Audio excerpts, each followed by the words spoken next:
La sofferenza dei migranti costretti a vivere nei campi profughi in Serbia, dove è già iniziata la campagna per le presidenziali. L'Ungheria di Viktor Orban ambisce a ospitare sulle rive del Danubio i Giochi Olimpici del 2024.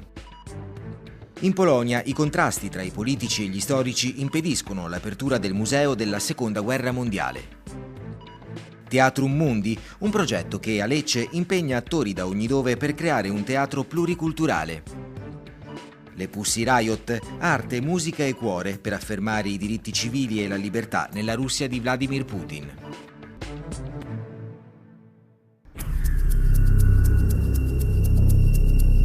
Queste immagini, così come tante altre viste negli ultimi mesi, colpiscono come un pugno allo stomaco. Le condizioni dei migranti bloccati nei vecchi capannoni vicino alla stazione di Belgrado continuano a essere drammatiche. Ci avviciniamo a uno dei falò. Alle spalle di queste persone, lungo una sponda della Sava, stanno costruendo Belgrado sull'acqua, il grande progetto immobiliare finanziato con 3 miliardi di euro dagli Emirati Arabi. Oltre quel muro c'è il lusso del futuro, qui la povertà di oggi. Questo ragazzo è partito dall'Afghanistan 6 mesi fa. Ci spiega che è qui da 3 mesi ed è rimasto bloccato perché hanno chiuso i confini con l'Ungheria. Vuole andare in Francia. Tutti qui vogliono andare in altri paesi del nord Europa, ma sono costretti a restare in Serbia. In questi vecchi stabili poi si cerca riparo, ma è difficile dormire quando durante la notte la temperatura va sotto anche fino a -20 nei giorni più freddi.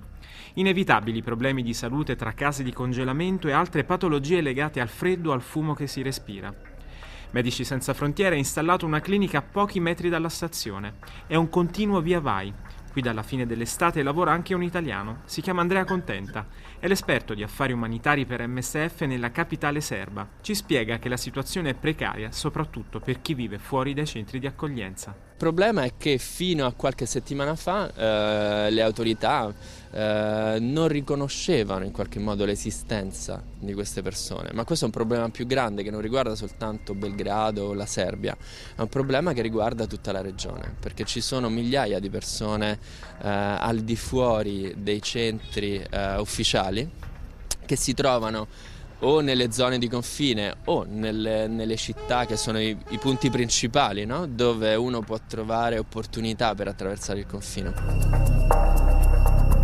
Infatti, anche se la rotta dei Balcani è stata dichiarata ufficialmente chiusa, in realtà il flusso continua. Secondo le stime dell'Alto Commissariato delle Nazioni Unite per i rifugiati, ogni giorno circa 200 persone continuano a entrare dai confini lungo la Bulgaria e la Macedonia. Al momento sul territorio serbo si stimano circa 7.000 persone tra migranti, rifugiati e richiedenti asilo. Nell'area della stazione a inizio gennaio ce n'erano 2.000, ora sono meno di 1.000 perché una parte è stata trasferita in un centro di emergenza aperto a Obrenovac, a 20 km da Belgrado. Nel paese molte iniziative governative sono seguite dall'UNHCR, come nel caso di questo centro a Belgrado, dove inizialmente venivano forniti servizi solo ai cosiddetti soggetti più vulnerabili: famiglie con bambini, minorenni non accompagnati, donne da sole. Con il freddo di gennaio il centro ha aperto le porte anche ai migranti della stazione, che vengono qui per alcuni servizi. Qui incontriamo un'altra italiana. Si chiama Francesca Bonelli e lavora per l'UNHCR. Anche lei ha visto il problema diventare sempre più grande e seppure il governo serbo negli ultimi mesi ha aumentato i posti nei 17 centri aperti nel paese, Bonelli durante la sua attività quotidiana ha riscontrato spesso la volontà tra alcune di queste persone di restare in stazione per non perdere un'occasione preziosa. C'è la grande speranza di passare il confine al più presto possibile. Molti di loro sono già stati rinviati dai paesi limitrofi più volte, hanno provato ad oltrepassare il confine e sono stati rimandati in Serbia, e il centro di Belgrado è un po' un punto di rincontro dei migranti che vogliono comunque continuare la rotta del nord Europa.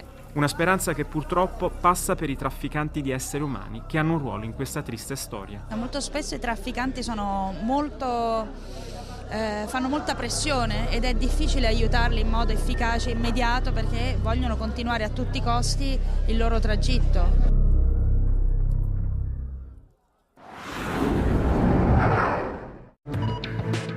Continua la guerra in Ucraina, si combatte duramente nella zona industriale di Avdiivka. Una ventina i morti, miliziani separatisti filorussi, militari ucraini, ma soprattutto civili. Le artiglierie separatisti hanno bombardato Avdiivka, quelle ucraine e le periferie di Donetsk. Circa 100.000 civili da ambo le parti del fronte sono costretti a vivere senza elettricità e acqua potabile. Nella guerra dimenticata del Donbass sono state uccise già più di 10.000 persone.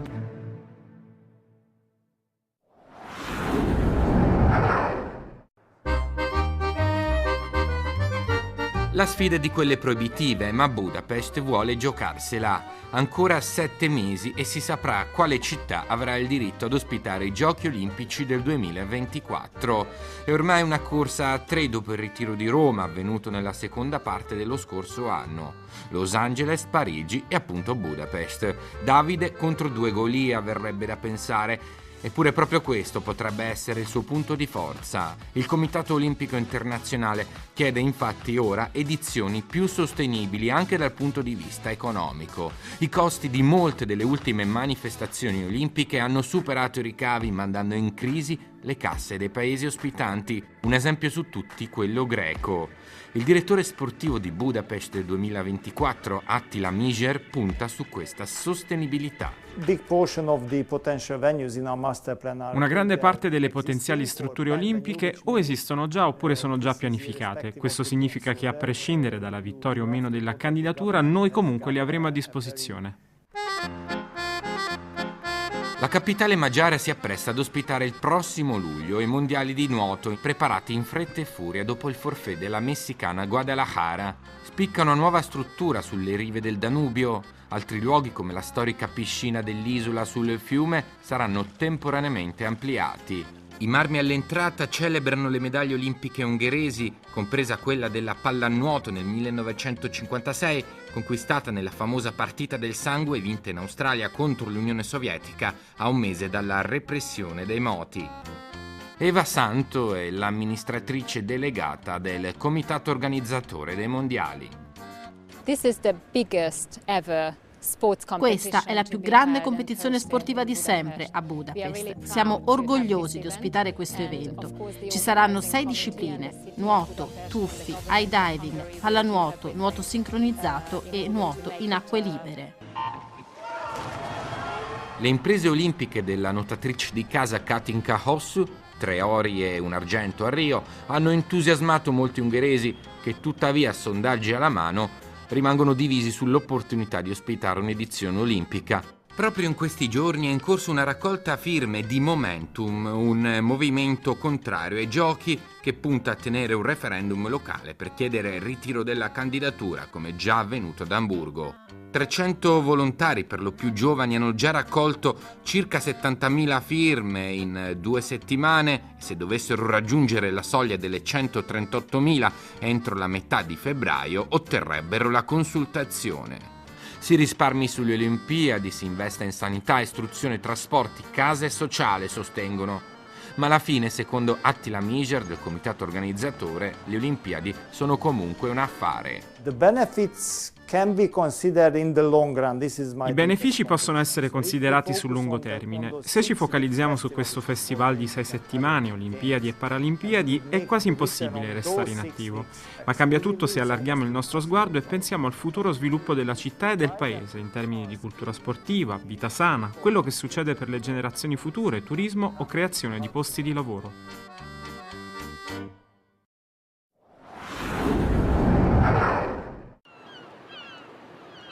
Danzica, Polonia. Nella città fondata dai cavalieri teutonici, molti lo considerano un pugno nell'occhio, altri ne sono entusiasti. Ma il museo della Seconda Guerra Mondiale, oltre che un caso estetico, è già un caso politico, prima ancora di essere inaugurato. Siamo in un conflitto molto profondo. Il tema è questo: chi deve decidere cosa racconta un museo? I politici o gli storici? Io penso che questo compito non spetti alla classe politica, ma agli storici, che devono poter lavorare senza condizionamenti e in autonomia. Per questa opinione Pavel Marcevich rischia il posto di direttore. Da mesi è impegnato in un braccio di ferro col governo centrale. Vogliamo che si racconti prima di tutto il punto di vista polacco e la direttiva di Jarosław Kaczyński, presidente del partito Diritto e Giustizia. Come dire, la politica controlla la storia. Un caso analogo a quello del memoriale italiano fatto sloggiare da Auschwitz. Questo museo viene criticato perché non presenta soltanto le vicende polacche, ma anche quelle di altre nazioni. Non trattiamo solo gli aspetti militari, ma la sofferenza di tutti i giorni che le popolazioni civili hanno dovuto sopportare durante la guerra.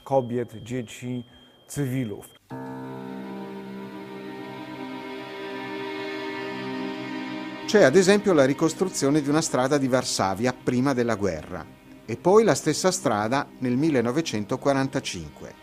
La Polonia ha perso 250.000 soldati nel conflitto mondiale, ma ben 5 milioni e mezzo di civili, in grandissima parte ebrei. L'esposizione su 5.000 metri quadrati racconta l'ascesa del fascismo e del nazismo, la Polonia schiacciata da Hitler e da Stalin, ma anche i pogrom polacchi contro gli ebrei e la fuga di milioni di civili tedeschi dall'est.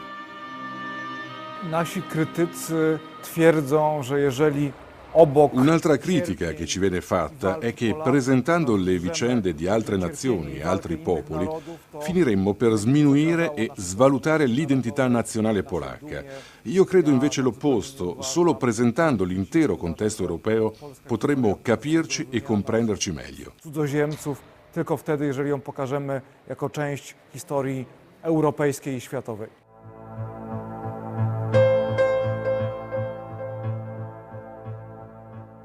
Danzica ha altri luoghi della memoria. A Westerplatte, una penisola a nord della città, l'incrociatore Schleswig-Holstein sparò i primi colpi della Seconda Guerra Mondiale, distruggendo un forte polacco.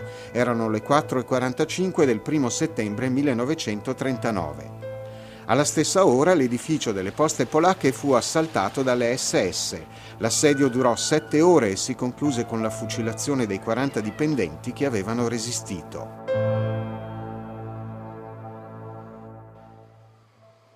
Sono episodi ricordati anche al museo, i cui critici non hanno voluto parlare al nostro microfono.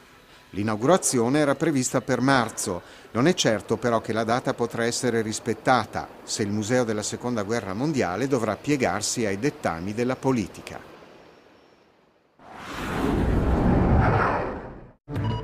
Lo scrittore e saggista Predrag Matvejevic è morto all'età di 84 anni nell'ospedale di Zagabria, dove era ricoverato da tempo. Intellettuale impegnato nella difesa dei diritti civili nei paesi della ex Jugoslavia, ha tra l'altro insegnato alla Sorbona e alla Sapienza. Per la sua attività di scrittore ha ricevuto numerosi riconoscimenti, soprattutto per la sua opera più nota, il saggio Breviario Mediterraneo.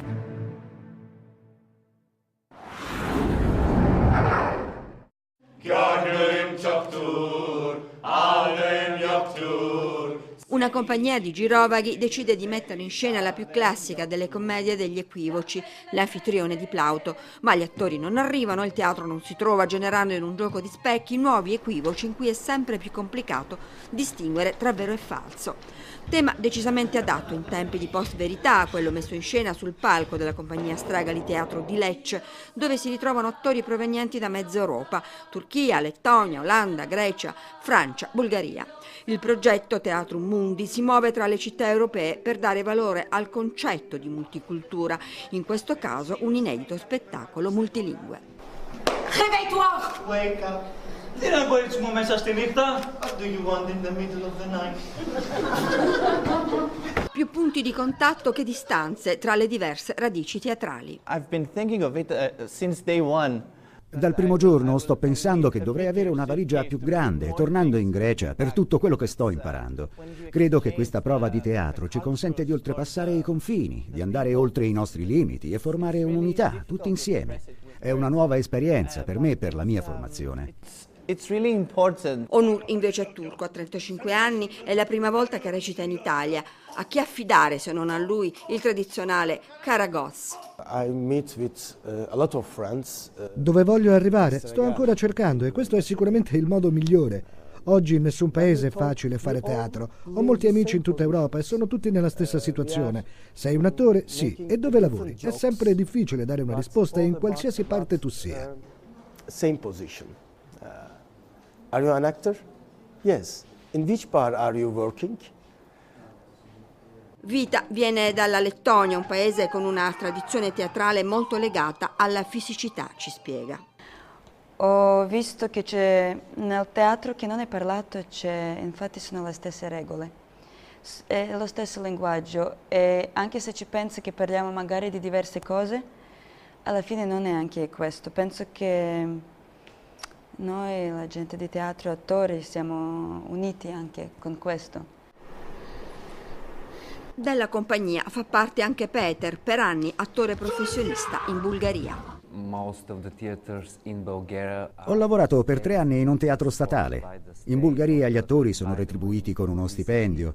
Secondo me questo li fa somigliare a degli impiegati. Io volevo fare di più e dopo 3 anni sono stato costretto ad abbandonare il lavoro lì e ho iniziato a girare il mondo.